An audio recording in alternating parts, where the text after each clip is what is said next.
안녕하세요. 지엘입니다. 오늘은 인간석가 마지막 편이 되겠습니다. 책을 보시는 분을 위해 책 페이지와 내용을 기록해 두었으니 참고하시기 바랍니다. 이번 시간에는 페이지 374페이지에 나오는 해탈이라는 단어로 시작해 보도록 하겠습니다. 인간석가 책에서는 해탈을 최고의 깨달음이라 합니다.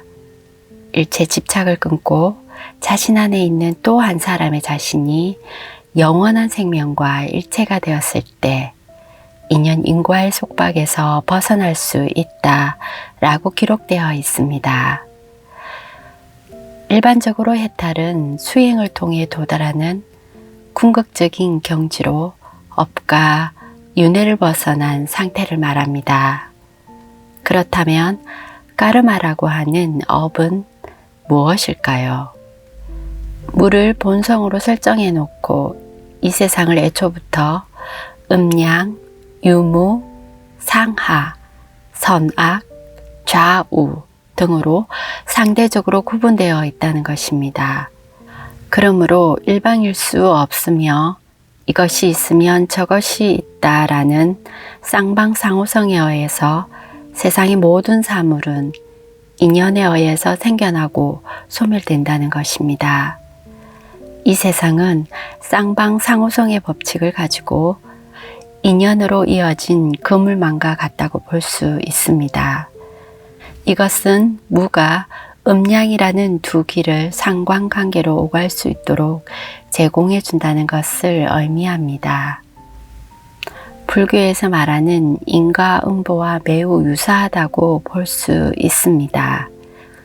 즉, 어떤 행위를 하면 그 업의 가보를 스스로 자초하여 다시 자신에게 돌아온다는 것이 바로 인과응보의 사상인 것입니다. 업은 인간의 행위로 인해 생기는 선악의 결과입니다. 좋은 행동에는 즐거움이 따르고 나쁜 행동에는 고통과 괴로움이 따른다고 한다면 환경의 지배를 받고 살아가는 우리는 업에서 어떻게 벗어날 수 있으며 어떻게 고통과 괴로움의 삶에서 벗어나며 그리고 윤회에서 벗어나 해탈할 수 있을까요? 그것은 영혼의 진화를 뜻하는 것입니다.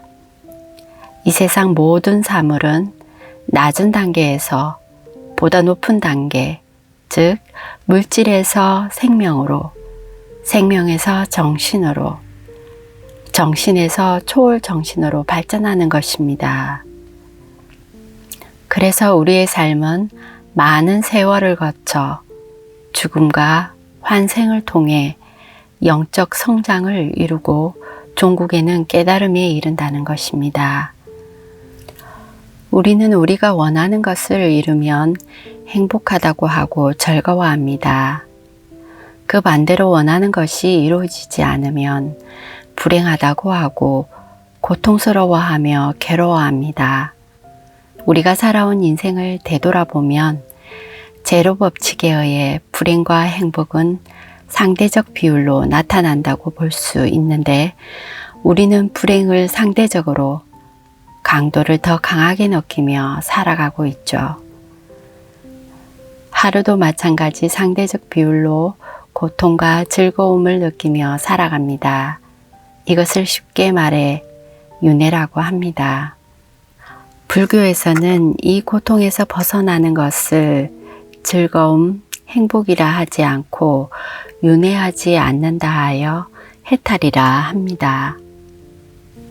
어쨌든 우리의 삶은 즐거움과 고통을 동반하며 살아가고 있다면 고통을 없애는 방법으로 늘 은은한 미소를 짓는다면 신경으로 연결된 우리의 몸은 미소로 뇌신경 전달 물질이 분비되어 뇌에서 행복하다고 뇌를 착각하게 만들어 삶을 전환시켜 버리는 것입니다.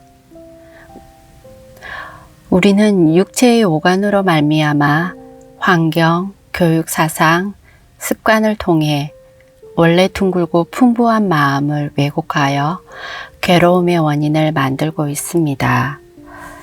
육체라는 것은 본디 고락의 인생을 항해하기 위한 배에 지나지 않으며 배를 조종하는 각자의 마음이야말로 영원 불변한 자신이며 오관을 느낄 수 있는 모든 현상은 마음을 연마하기 위한 교제에 지나지 않는 것입니다.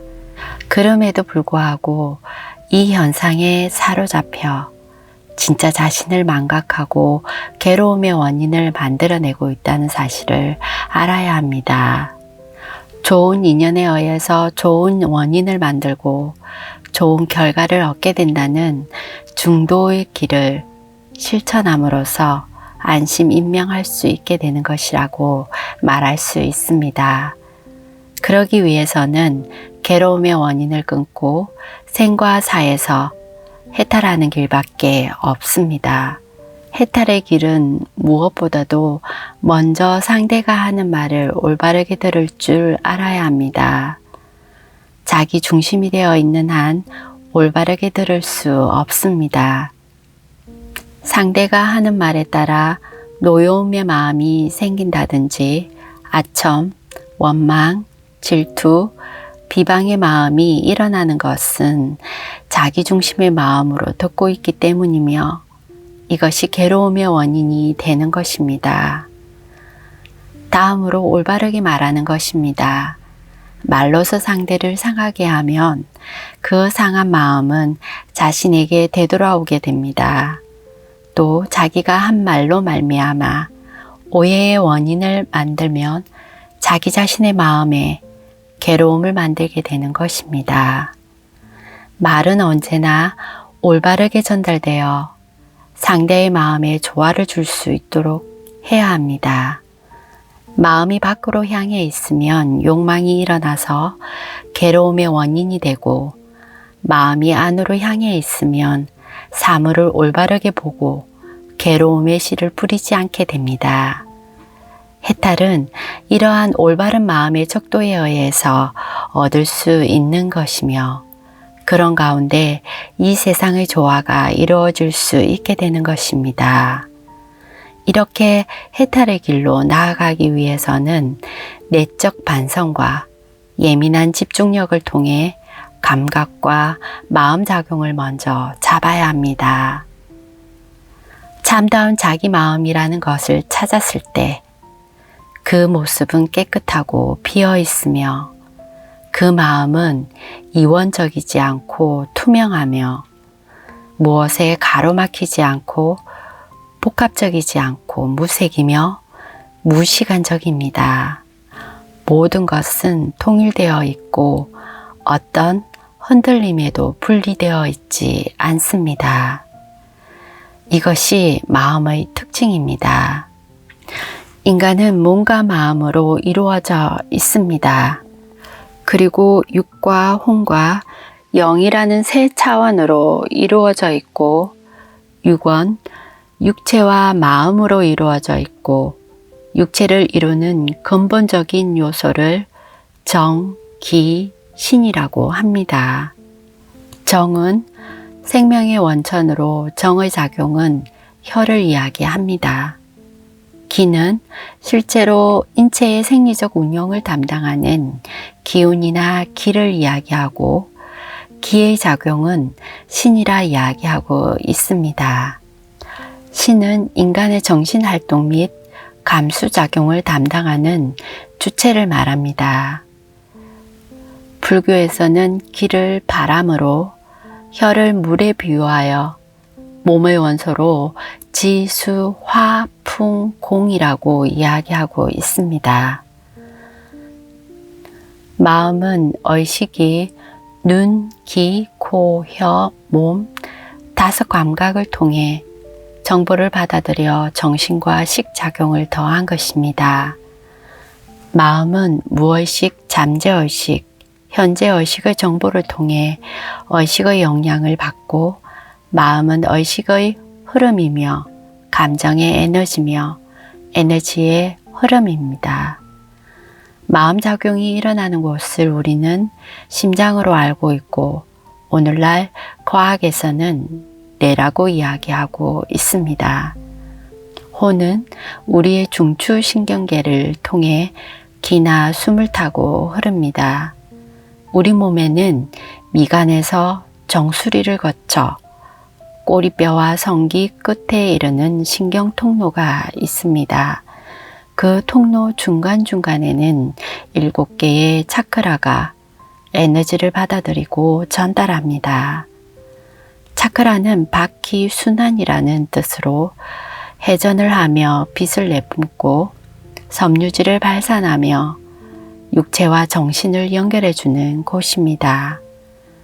영은 불멸인자로서 우리 심장 부근에 있는 차크라에 존재하는 에너지의 형태로 투명한 직관의 빛으로 존재하고 있습니다. 영 속에는 몸과 마음은 둘이 아닌 하나입니다. 우리는 수행을 통해 기와 혀를 작동시키고 신경줄을 통해 몸과 마음 그리고 의식을 하나로 하여 그대로의 자신을 볼 수 있어야 나의 생명의 가장 깊은 곳에 자리하고 있는 진실한 생명을 깨달았을 때 해탈의 길로 들어설 수 있을 것입니다. 마음은 새로운 것은 아무것도 생각해낼 줄 모릅니다. 언제나 옛것 속에 살며 과거에 쌓여 생긴 것이 마음입니다. 새로운 것은 오직 마음이 끼어들지 않을 때 일어난다고 합니다. 붓다는 우리가 이 세상 이곳에서 바로 여기 현재의 살기를 가르치고 있습니다.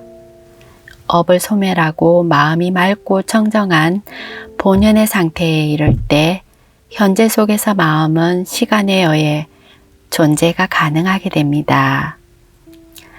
인간 석가에서 석가모니 부처님이 제자들에게 말씀하시기를 장소나 시간에 관계없이 지금이 최고의 시간이라는 점을 명심하여라. 내일이 있다는 마음을 버려라. 내일이 있다는 생각이 마음을 해이하게 하고 오늘을 허송하게 한다. 이러한 자야말로 어리석고 못난 인생을 보내고 만다 라고 기록되어 있습니다. 과거는 지나가고 없고 미래는 오지 않아 없는데 우리는 과거에 집착하고 미래를 걱정하며 살아갑니다. 의식을 지금 현재로 가져와 현재 있는 장소 시간에 오롯이 집중한다면 고통과 괴로움은 사라질 것이라 생각됩니다.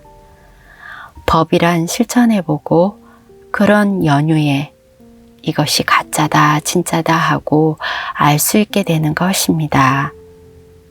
지식으로 습득한 학문을 생활에 실천하여 체험함으로써 지혜로 승화시킬 수 있는 길을 말합니다.